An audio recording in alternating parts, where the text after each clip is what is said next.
y vamos a ir profundizando en algunas de estos aspectos que usted nos comenta y en las diversas fases de la tramitación de los juicios. Quizás partamos del comienzo, ¿no? Del contacto con el cliente, la gestión inicial con el cliente y qué aspectos usted considera que es importante volver a recordar y tener en consideración siempre. Lo primero, ¿no es cierto?, es cómo se llama el contacto con o sea, primero la formación de la clientela, parte de cosa bien esencial, que nos recuerda el artículo 13 del Código de Ética, que nos dice que la formación decorosa de la clientela, el abogado tiene que basarla en su propia prestigio profesional, capacidad, honradez, ¿no?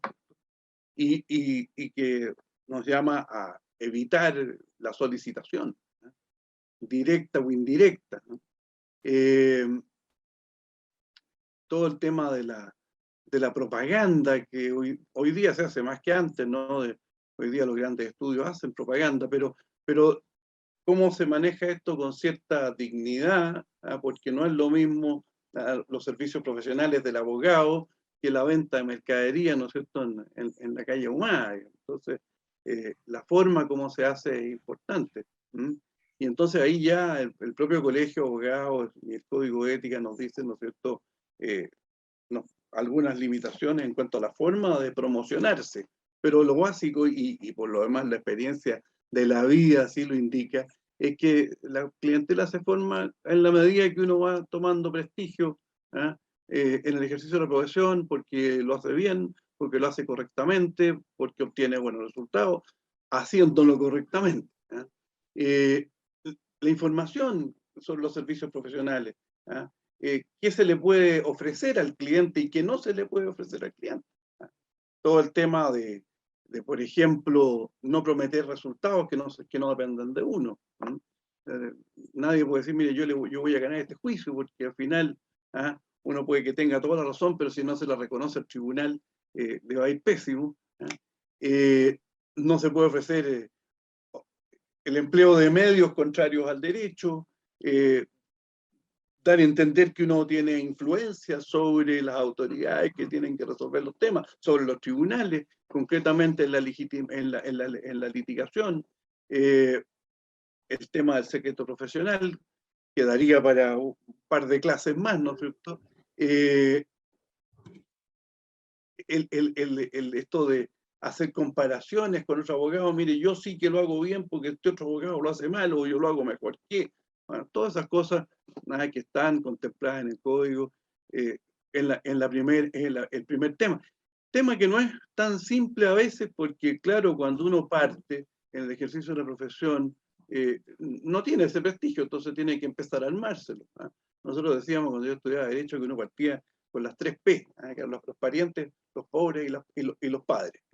Y de ahí de a poco, ¿no es cierto?, uno iba, que normalmente además sin cobrar o cobrando muy poco. Y de ahí entonces uno empezaba a formarse alguna clientela y de a poco, ¿no es cierto?, ir obteniendo mejores resultados, y eso, una cosa normalmente trae la otra. Luego, el tema de desde qué momento, cómo se inicia y cómo termina la relación profesional. Primero, claro, el tema de la libertad que tiene el abogado para aceptar o rechazar los asuntos, que es bien importante, porque ese es un momento crítico, donde se presentan muchas veces muchos problemas, también de tipo ético, por ejemplo, qué asuntos yo estoy dispuesto a tomar y qué asuntos no. Sin prejuicio que de repente uno le toca ser abogado de turno y tiene que tomar causas que de otra manera no habría tomado, y ahí en eso ha habido más de alguna jurisprudencia interesante, ¿no es cierto? Por ejemplo, con abogados que estando en el turno se han negado a atender causas relacionadas con el narcotráfico. Y hay jurisprudencia contradictoria en los tribunales, porque ha habido cortes de apelaciones que han aceptado esta objeción en el fondo de conciencia, y hay otros que han dicho, lo siento mucho, señor, pero si está en el turno, está en la obligación legal de aceptar este asunto. Está luego, ¿no es cierto?, en qué momento comienza la relación profesional.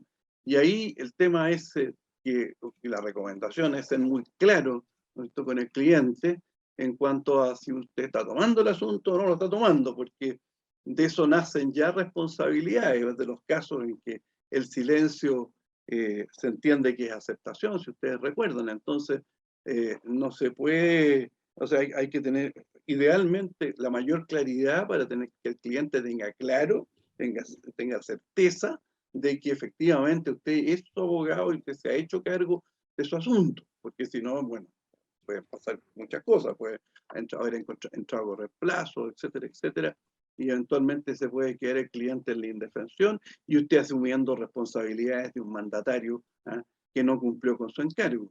Entonces, es un tema que no deja de ser complicado y que se soluciona siendo lo más claro y preciso en cuanto a que el cliente tenga certeza de si usted aceptó el asunto o lo rechazó. Y desde ya, desde antes, desde que se comienza a conversar con el cliente, ver los temas de eventualmente conflictos de interés que pueden presentarse, conflictos de interés con algún cliente anterior, conflictos de interés con los intereses del propio abogado, y eventualmente conflictos de interés con el propio cliente. Y finalmente, bueno, también ver en qué casos y por qué razones puede ser que esté terminando la relación profesional.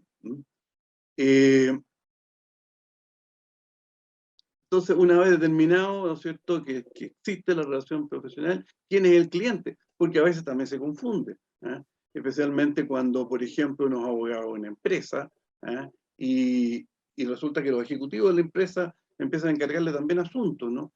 Entonces, ¿quién es el cliente? ¿Es la empresa? ¿Es el ejecutivo? ¿Son todos? ¿A quién le debe lealtad el abogado? Entonces, hay que tener en eso también cuidado. También se producen ahí conflictos complicados, ¿no es cierto? Hay casos en que el cliente no es quien remunera los servicios del abogado, que eventualmente financia a un tercero. De repente alguien dice, ya yo voy a contratar a un abogado para que lo defienda a usted. Pero el cliente es el defendido y no el que paga los honorarios. Y eso eventualmente también puede prestarse para problemas respecto, por ejemplo, de la confidencialidad. En una empresa no son clientes, si es cliente de la empresa, no son clientes los accionistas, ni los directores, ni los ejecutivos, ni los empleados, la persona jurídica. Bueno, por eso que todas esas cosas hay que ser siempre muy claro para evitarse y prevenir, ¿no es cierto?, posteriores problemas. También de repente se producen problemas, por ejemplo, entre el abogado de una empresa matriz y las sociedades filiales o coaligadas de esa empresa matriz. Y esto puede producirse incluso en juicios, incluso en juicios en que eventualmente pueden ser contrapartes entre ellas. Entonces, esto también acarrea bastantes problemas y en eso siempre hay que ser muy claro, en que quede bien establecido quién es el cliente. Y el otro problema en esta materia de la relación con el cliente es, como les decía adelante, la autoridad en la relación. El abogado, por una parte, ¿no es cierto?, y lo dice el artículo 3 del Código de Ética, tiene que respetar la autonomía y dignidad del cliente. Respetando obviamente entonces tiene que tener lealtad con el cliente, respetando la ley, por supuesto. Y entonces en esto, pero por otra parte el abogado es el que sabe derecho, y es el que va a llevar la causa adelante, y el que va a tener que aconsejar si por ejemplo, acoge o no acoge una proposición de transacción o de venimiento. Entonces, hay que tener claro que el asunto es del cliente. Evidentemente el abogado es el que sabe, el cliente puede que no entienda nada, a veces los clientes son prácticamente analfabetos, pero al final la causa es del cliente. Y el abogado es mandatario y entonces tiene que observar las instrucciones del cliente, ¿no? Por lo cual también se presta para problemas, ¿no es cierto? Hay decisiones que el abogado toma, ¿no es cierto?, y que no necesita consultar con el cliente, pero otras sí. Si tacho o no tacho un testigo, bueno, depende, ¿no es cierto? Probablemente el cliente tiene más conocimiento de los testigos que me presenta la otra parte. Tendré que consultarlo con él, pareciera que sí. Cuando estoy redactando un contrato, una cláusula arbitral, el non ver árbitro, tendré que conversarlo con el cliente, me parece, ¿no? porque la causa, insisto, es del cliente. Qué sé yo, temas de dirección, de relación directa y regular con los hijos del cliente. Obviamente que es un tema en que es fundamental conversarlo con el cliente, qué días, cuándo sí, cuándo no, en qué circunstancias. Incluir o no en la contestación de la demanda ciertos argumentos que el cliente puede ser que no quiera y a lo mejor uno le puede decir, mire, a usted no le conviene, entonces hay que irlo viendo con el cliente, pero al final hay temas en que tiene que tomar la decisión el abogado. Entonces, estas cosas son bien delicadas y pueden producir problemas serios. Hay problemas serios. Por ejemplo, ¿qué pasa si un cliente, por ejemplo, que cometió un delito, está, o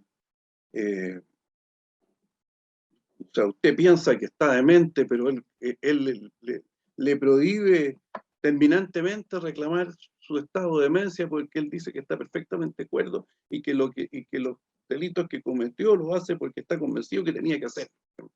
Entonces, de repente, ¿hasta dónde las decisiones de ese tipo tan importantes las puede tomar el cliente, o sea, el abogado solo o siguiendo las instrucciones del cliente? Y yo le diría que por regla general va a tener que ser siguiendo las instrucciones del cliente. Eso es lo que a mí se me ocurre, así como primera cosa, en esto que es la relación con el cliente.